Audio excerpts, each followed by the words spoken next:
So we're going to go ahead and get started here. For coming, and thanks for everybody who's watching this in terms of the broadcast. Sincerely appreciate it. So we're going to spend some time today talking about IBM with AWS with Red Hat. And we say with Red Hat, and you could say, well, Red Hat's a part of IBM, and I would say it is and it isn't. You know, it's a wholly owned subsidiary of IBM, yes, but they have their own ecosystem partners, they have their own relationships, their own marketing, their own booth at reInvent. It's an interesting relationship in that regard.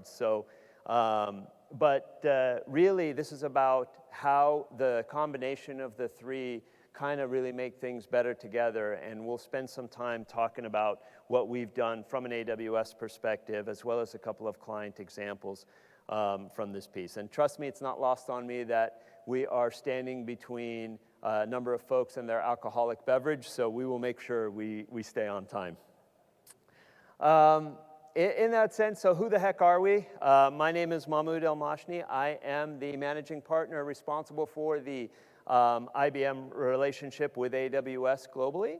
I will be joined today by Mr. Eric Jensen, who is the senior architect, the chief architect for Schlumberger. He actually wasn't able to join us in person due to some flight issues and everything, but he was kind enough to help record a video for this, so we'll be playing that and walking through the Schlumberger story. And we will also be joined by Mr. Matthias Bilton, who is the COO of MineHub, and he is here with us today all the way from the Netherlands.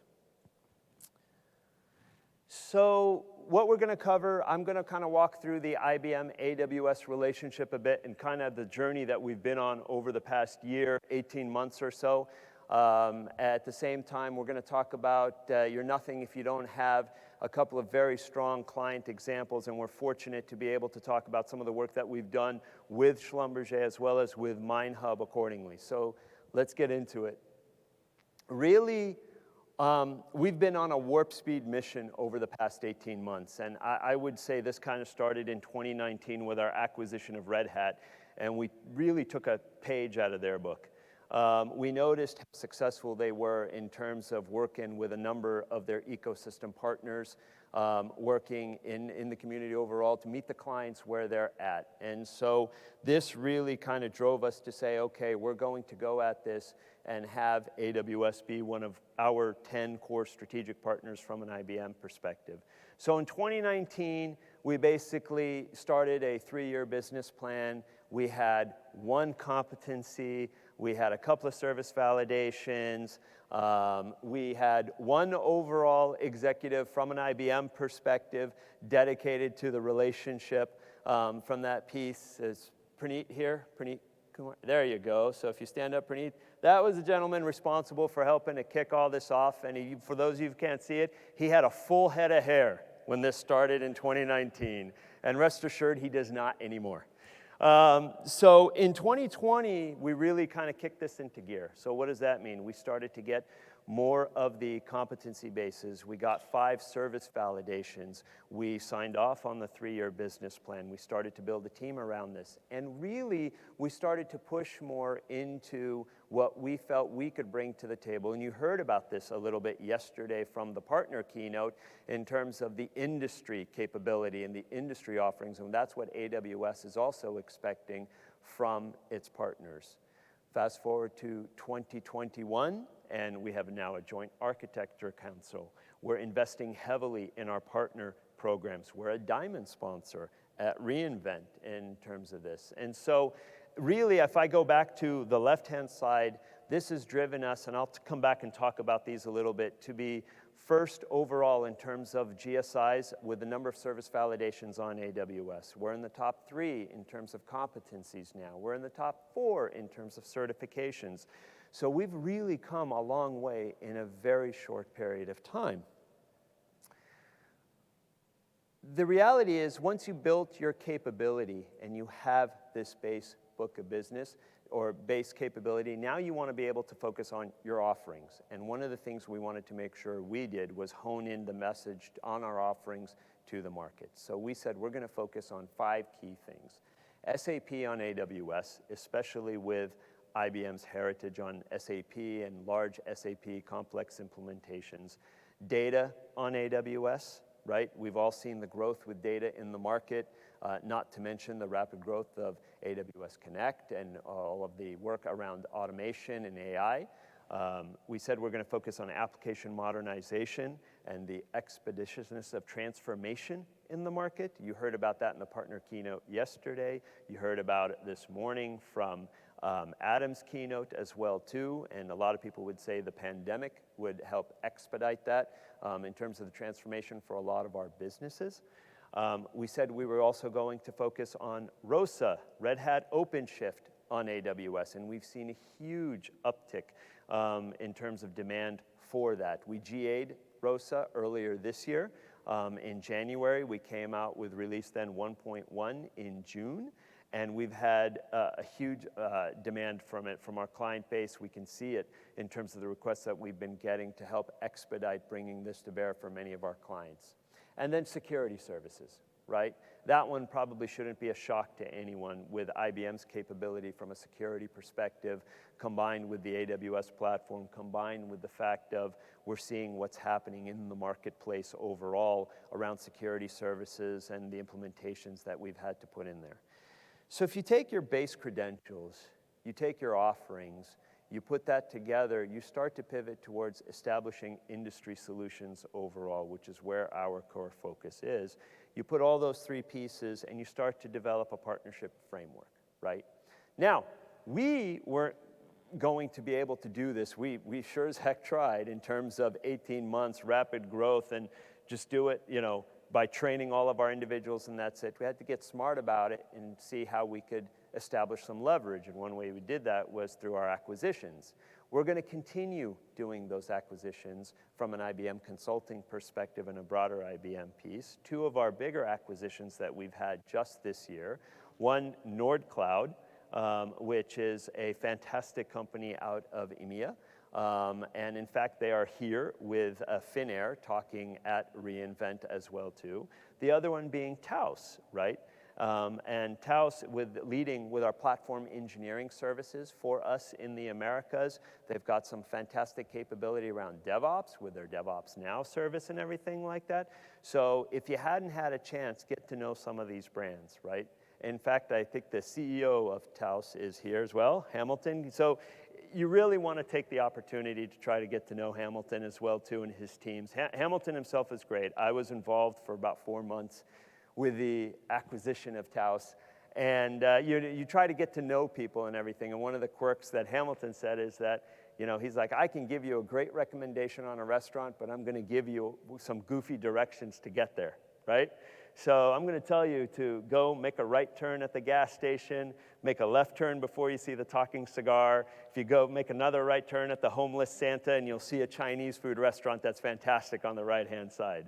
I'm not going to give you any street names or anything like that, right? So it was funny, because my father's the exact same way, right?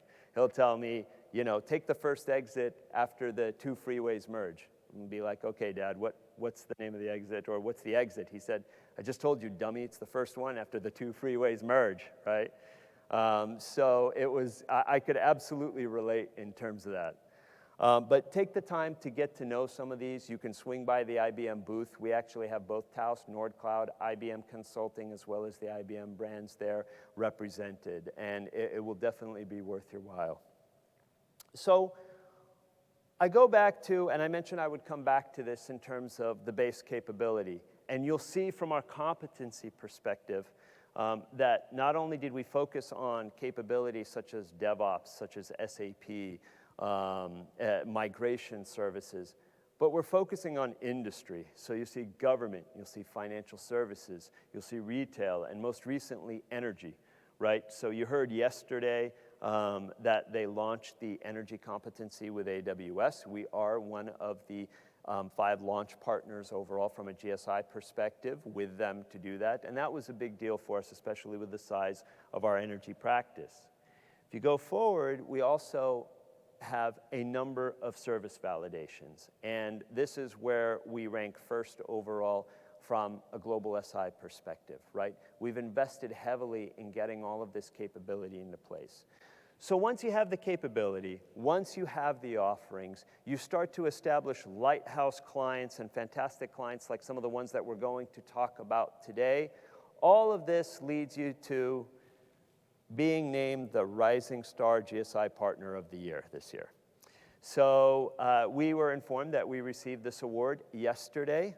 They only had 4 GSI awards, and so this was a big deal for us because in 2019, when we embarked on this, really we had a meeting with AWS today from a top-to-top perspective. I mean, this has come a very long way in a short period of time, especially for us being able to demonstrate that, yeah, we're serious about meeting our clients where they are and meeting their needs, and having this capability that we can take to the marketplace jointly. So all of this is great, but then where's the client stories, right? And that's where I want to kind of pivot and get into a little bit here today. The first one being Schlumberger, right? You think large, multinational, around for decades, focused on oil and gas, you know, large enterprise, complex issues and everything like that. The second one, MineHub, with their own set of complex issues, born on the cloud, started in 2018, a revolutionary open platform for digital trade. So we're going to kind of give you both ends of the spectrum here. With Schlumberger, this was almost a problem that a client helped bring to bear for us. And the reality was they said, look, we are in a number of countries. All of those countries have laws with respect to what data we can put where. We want to take advantage of the public cloud as much as we can, right? But we also don't want to violate any laws when we do that. So what does that mean? You know, basically, we need to get the information out as fast as possible. We want to take advantage of highly burstable workloads in the public cloud. And yet, we need to make sure that we don't blow up our infrastructure, or for that matter, just repeat doing the same thing over and over again with a bunch of different solutions. So we said, okay, why not take Red Hat, or Red Hat OpenShift specifically, lay that as the platform across the enterprise. That allows you to take advantage and basically use it as a launch pad to launch from there, take advantage of the AWS public cloud where you can, or if there are in-country clouds where maybe AWS doesn't have a public cloud, say Russia, because this is a major oil and gas company. You take advantage of what you can do there from either an on-prem environment or a hybrid cloud environment, et cetera, and have that brought to you and put into place by IBM Consulting, right? Long story short, Schlumberger loved the idea, and they've been working with us side by side to implement it, and they've had a tremendous success story with the demand in terms of seeing this and the data getting it back to their clients. So much so that we basically turned it into an offering. And 2 weeks ago, our CEO, Arvind Krishna, was in Abu Dhabi at the largest oil and gas conference and announced that IBM Cloud Pak for Data and open data on AWS, right? So here we had something where some of the best ideas, and you heard this morning, you heard it yesterday in the partner keynote, are born from client issues, client needs. And so we took this, we launched with this offering, very well received. We've already had inquiries, as I said, this was launched a couple of weeks ago, from other energy companies, multinational companies, that basically raised their hand and said, help. So you can imagine this was a big deal for Schlumberger, right? They wanted to work on this, and they wanted to work on it quickly because they saw the opportunity that they could capitalize with their clients. So without further ado, instead of hearing it from me, I would prefer that you hear it from Mr. Erik Jensen himself, the chief architect for Schlumberger. Oh, sound on the video? Jensen, and I am the Schlumberger chief software architect. First, let's set up the context around Schlumberger's digital solutions, then discuss the unique opportunities we have engaged with IBM, Red Hat, and AWS. After engaging in our digital transformation journey in 2014, we delivered an offering we call Delphi, the ENP for Exploration and Production Cognitive Environment, which was launched in 2017 on a set of public cloud services providers. We saw a tremendous market response, as this allowed many of our customers to accelerate their own digital transformation and seamlessly access our offering. And we have since then built, delivered, and operated a very comprehensive ecosystem across a broad range of customers. Let me talk about Delphi for a few seconds. Delphi is the answer Schlumberger brings to our industry to unlock the potential of data, integrate the most complex multi-domain workflows, and allow our customers to innovate and differentiate.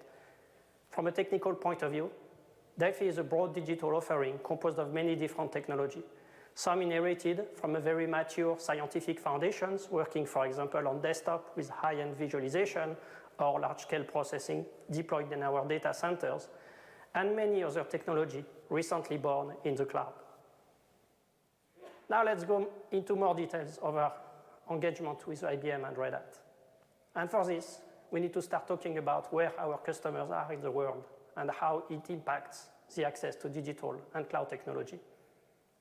First, today, the public cloud we have adopted do not provide an equivalent deployment footprint in countries such as Russia, China, and Middle East. The deployment footprint locally in those countries is important for a number of factors by priority due to compliance, data residency, government regulations, and customer preferences. Secondly, Schlumberger is not yet present in all public cloud, and in particular AWS, because it is not sufficient to be on any public cloud, but it is critical to be on the one our customers need. For example, because this is where their data resides. So our problem statement and our challenge is presented to you. How to build, deliver, and operate managed solutions for our customer on such diverse set of environments. This means we must find a way to evolve our current technology, operational and commercial models into something that can target specific and respective context in all of those environments, from any public clouds to in-country clouds to on-premise. Enters OpenShift Container Platform and the Red Hat ecosystem of technology, which we identified to address both new public clouds footprint as well as those markets where public cloud is not available or preferred by customers, abstracting us further from the underlying infrastructure. With OpenShift, we reduce dependencies with the underlying environment and allow our domain solution teams to focus on delivering value to our customers and reduce our total cost of ownership. But we are not stopping there. In addition to the workload portability via OpenShift, we are evolving our technology to be more portable and adaptable, providing a way to decouple from public cloud native services that cannot be used from within certain countries for compliance, performance, or cost reasons. And this is not all. We also want to bring Delphi best solution and performance in AWS. So we want the best of being portable, but also leverage key AWS capabilities. You can now see here the technical picture in an overall high-level architecture of our key building blocks and how they fit together, which truly speak of the collaboration between IBM, Red Hat, AWS, and Schlumberger. We capture here our VM-based workload side by side with containers in the same cluster. But more importantly, the key AWS services, such as Elastic Fabric Adapter, to unlock our multi-node high-performance compute, FSx for high-performance file system, and S3 for storage. Back to you.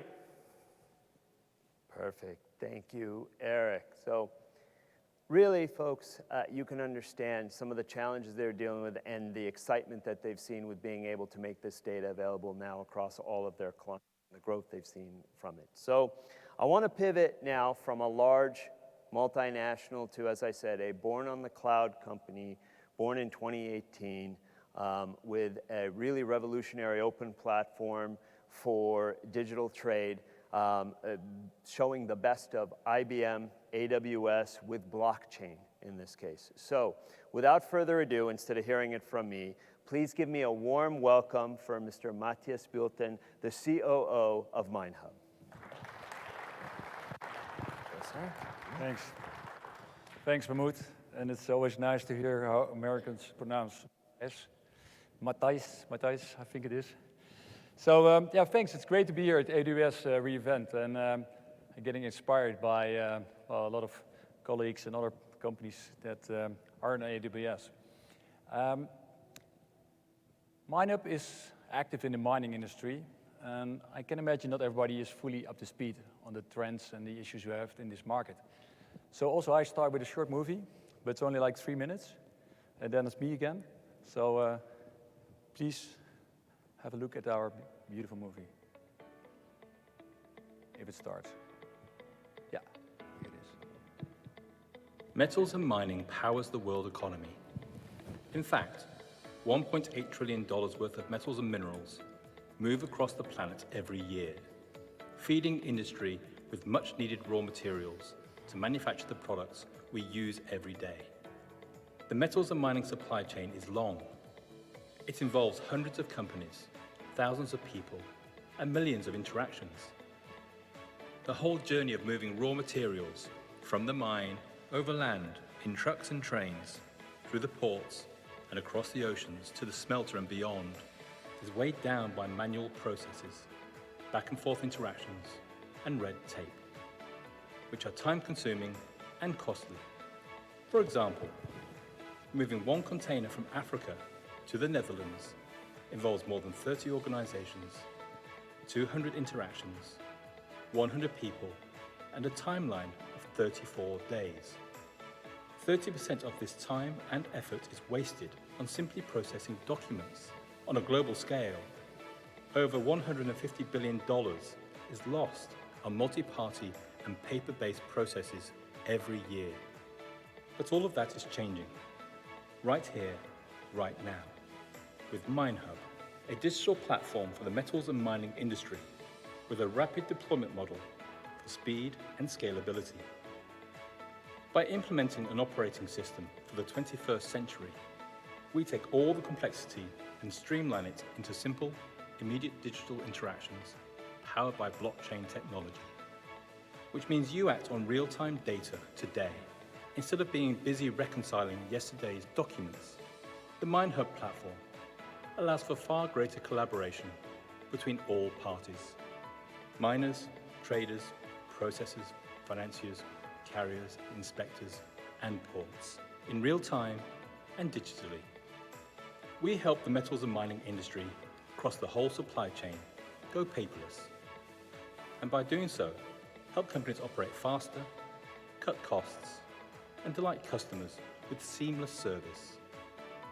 MineHub will transform the metals and mining industry using blockchain technology with security and privacy. It will allow companies to optimize working capital, improve access to finance, and gain transparency across their global supply chain. So goodbye fraud, hello trust. In today's world, where ESG is at the forefront of society, we can help companies to achieve compliance with solutions, such as by tracking their carbon emissions, or verifying mineral provenance across their supply chain. MineHub has established itself by partnering with some of the biggest players in the industry. I'll pause here, so otherwise it takes another 10 minutes, I guess, for the full movie. But I think it gives a good example of our business, where we're in at this moment, the mining metals business. And it's actually, it's great to see this movie. We made it because we went to public only recently, this summer. And of course, to attract the investors, we made some nice marketing material. But I've never seen it so big on the screen like this, so it's quite cool to see. So what are we actually in the business where we are? I think everybody knows the supply chain disruptions that are currently happening. And also I've seen the ESG summits, the COP26, which is all about carbon emissions and carbon reductions. And also in this business happened is we had some fraud cases in the last couple of years that basically resulted in some big banks exiting this business, which resulted in liquidity shortage. It all boils down to a lack of transparency, a lack of insight in the data that you use to finance a piece of commodity, to really understand what is the carbon emission of you, of your suppliers, and of your buyers. And that's what you have to use when you do some carbon reporting. And that's exactly the business that we are in. We bring this data together on our platform. If you look at it, it's quite simple. Currently, a lot of companies, you can really not believe it, invested millions, maybe financed by IBM or done by IBM, millions in ERP systems, in SAP systems. But when they talk with each other, they use email, WhatsApp, WeChat in China or in Asia, or even curry bags. And that's the business where we deal in. There are trades of tens of millions of euros in that business. And as money, we bring it together on our platform. So you collaborate together, you chat together, you share information in a structured way, all via our platform. And once you do that, you can use that information to support your day-to-day supply chain, support your finance, and support your ESG reporting. Mahmoud already told that we started in 2018 in Canada, in Vancouver. And if you look where we are now, a couple of years later, we already made several pivots, as we call it, some big changes. Because in 2019, we launched our first MVP. In 2020, we actually decided to ditch it and to rebuild it from scratch and build a commercial, secure platform. And we built it on AWS, and we built it together with IBM. We're not using Red Hat, but we're using a lot of services from IBM from a consulting practice to actually make it happen. And now in 2021, we extended the platform, rolled it out globally, and actually added new functionalities to it, for instance, the trade finance business. And today we announced that we actually did our first financial transaction via our platform. And the good thing is actually that a lot of clients are already kind of inviting others to start using our platform to ensure and secure funding. And although maybe we're not this multinational that we're talking about for a moment, we're multinational, I think, pandemic style. A lot of my Asian colleagues I've never seen, only at a small screen. But actually, we're really covering already a large part of the globe. And we're in Shanghai, we're in Tokyo, we're in Singapore, in London. And so we really have a good presence everywhere. And AWS is also present in all these areas, servicing our clients globally. And soon we will have our last region to cover, which will be in South America. And IBM supports us from London, the Netherlands, and also from Asia. And that's really great. And I think we have a team now I'm really proud of is about 50 nationalities. 1/3 is actually female, which if I look around here at AWS, it's quite, ordinary, not normal, I would say. And actually in our management team, half is female, which I really like because a really diverse team. While we're so small, we already have that, I think, in our genes. And this slide summarizes it nicely. Our core product. In the middle, getting all the data in our platform in a structured way, so you can use it, for instance, trade finance, for instance, for ESG reporting, and for supply chain optimization. So let me tell you a little bit more about our technology stack. Here it is. As already mentioned, we're built on blockchain, Hyperledger Fabric 2.2, to be precise. I'll explain a little bit more in a minute. On the left side, of course, we have our UI. Clients can actually access our platform via UI, but also via APIs. There was API first concept, so basically the UI connects via the API, or you can also access it from your ERP systems. In the middle, we have our technology stack, and then on the right, basically that blockchain piece. First, the AWS part. Now, we're born in the cloud, as already mentioned. So the whole fancy stuff, Kubernetes, we have that. We use AWS a lot for our monitoring, security components. It's not only AWS, and actually extending it also with other components, but we don't want to tell too much to make hackers more smart than they already are. It's a decentralized concept, so that's basically what a blockchain is. It makes it quite complex, because basically each client has his own environment across the globe. And new clients are added to it. And they all should be able to communicate with each other. So it should be open and secure, which makes an extra complexity that we arranged very well. Let me switch to blockchain. I won't make it into a blockchain training, but basically blockchain ensures that we create trust, transparency, traceability, and the whole security component, of course. And that together makes it our clients can actually trade with each other in a secure way.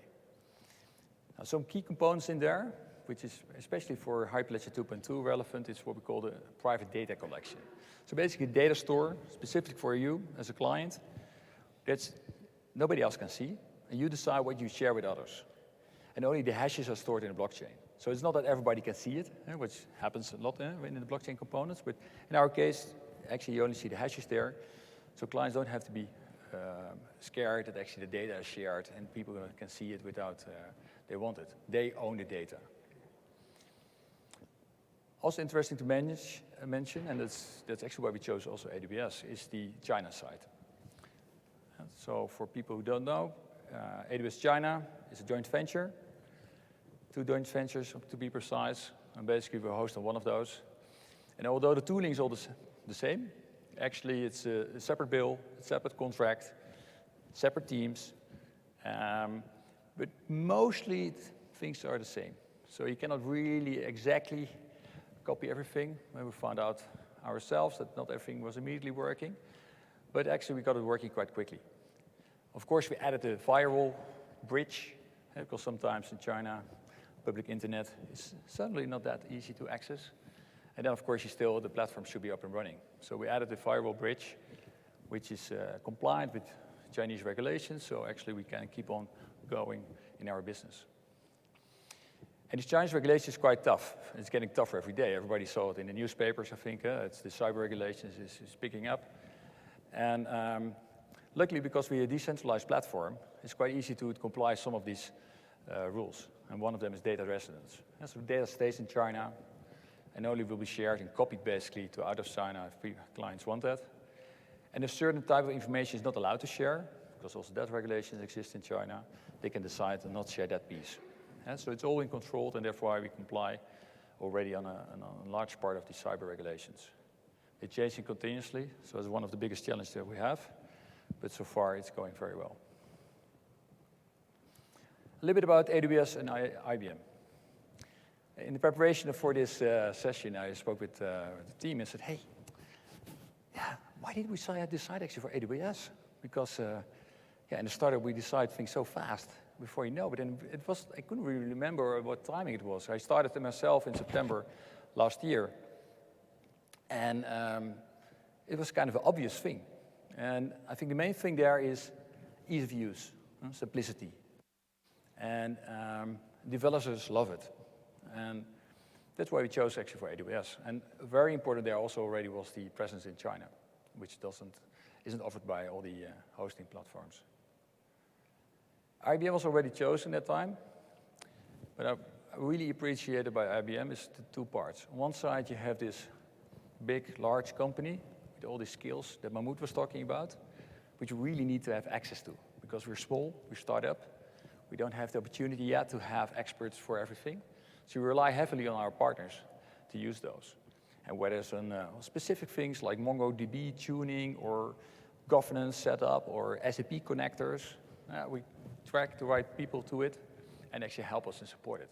And that's extremely valuable. On the other hand, is this innovation piece of IBM. So our developers basically come from innovation center from IBM, and young people love to build, and they build with us our beautiful platform.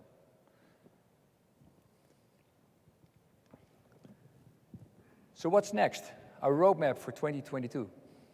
Of course, we just launched our products, and they're MVPs. So we really have to build it up and extend those products.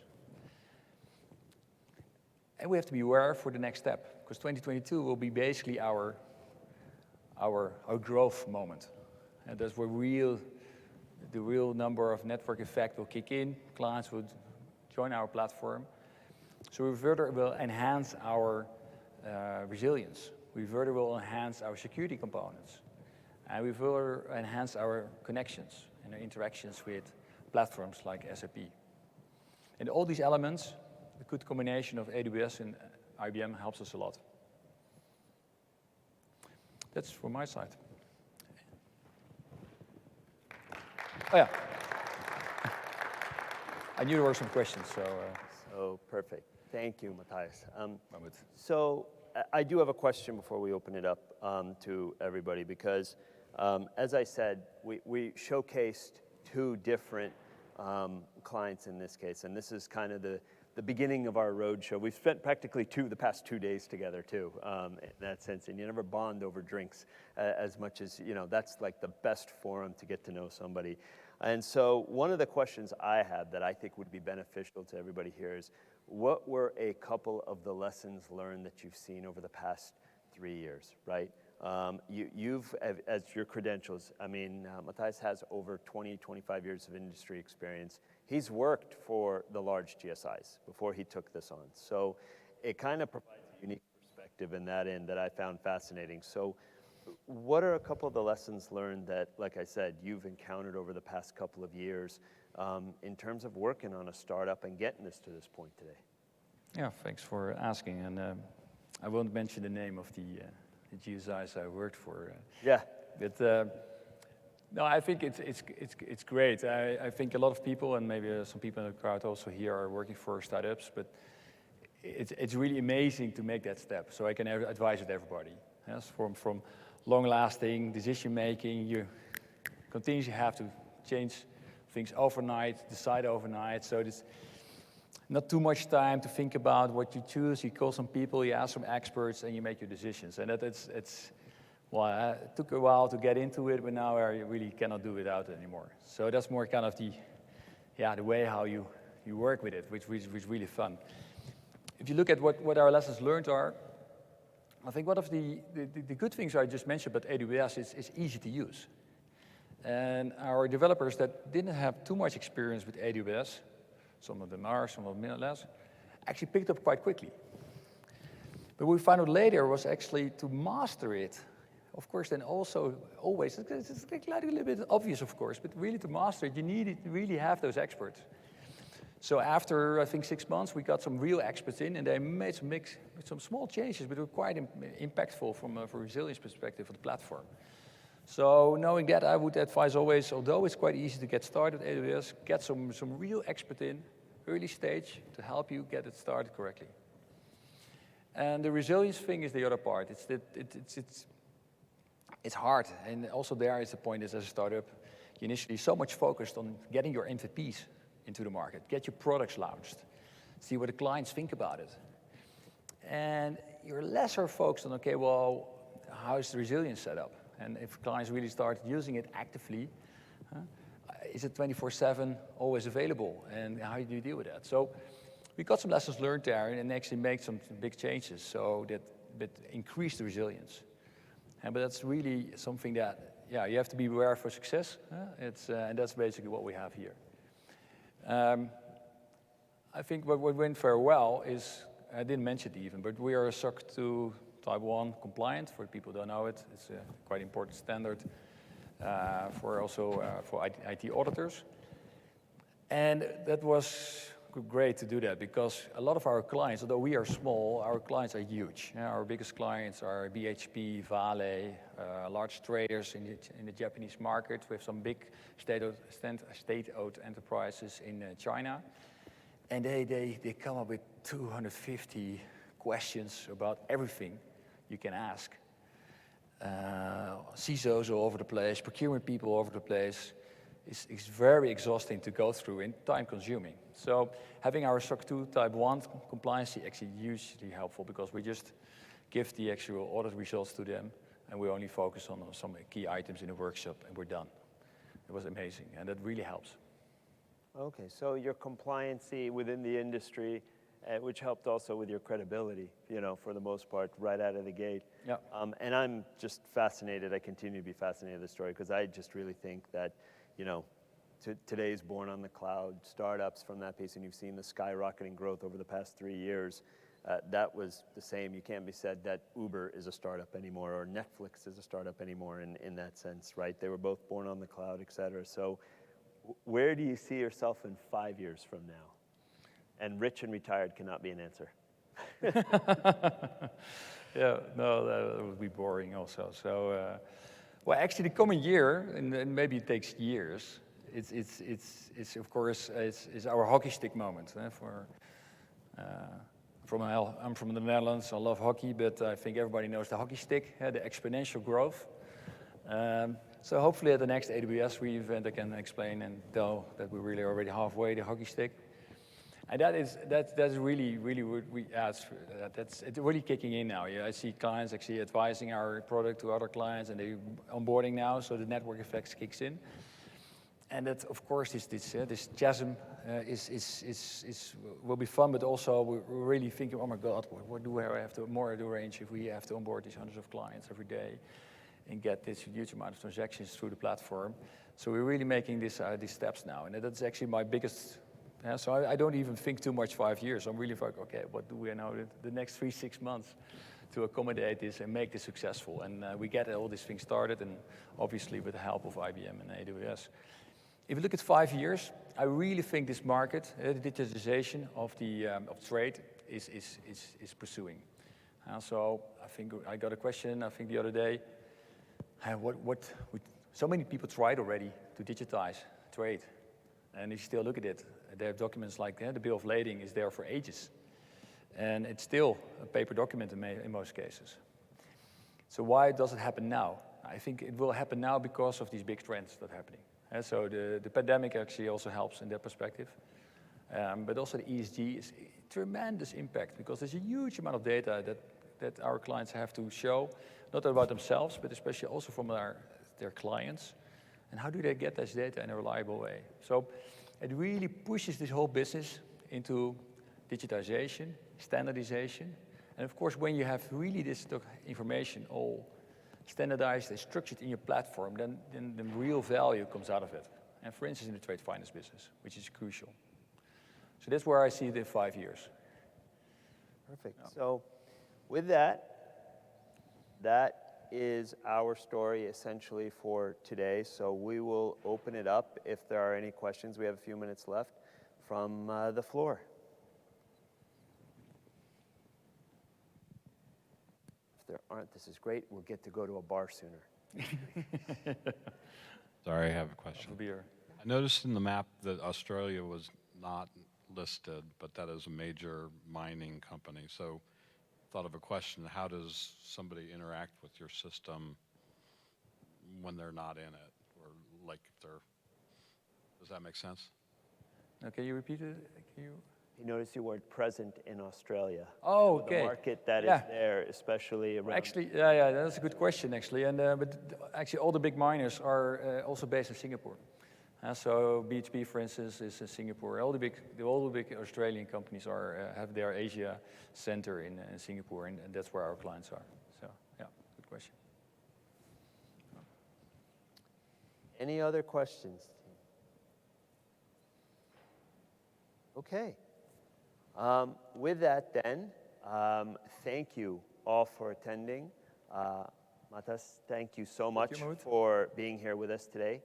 Sincerely appreciate it. And again, if you want any more information, for those of you that may be watching this on the stream, please feel free to visit by the IBM booth. We'll make sure that we will be able to connect you accordingly with any questions. We can answer them about anything that you've seen here today. We also have, consulting there, Taos, NordCloud, all of the ISV side of IBM as well too. So look forward to hearing them offline, and thank you all for coming today. Appreciate it. Thank you.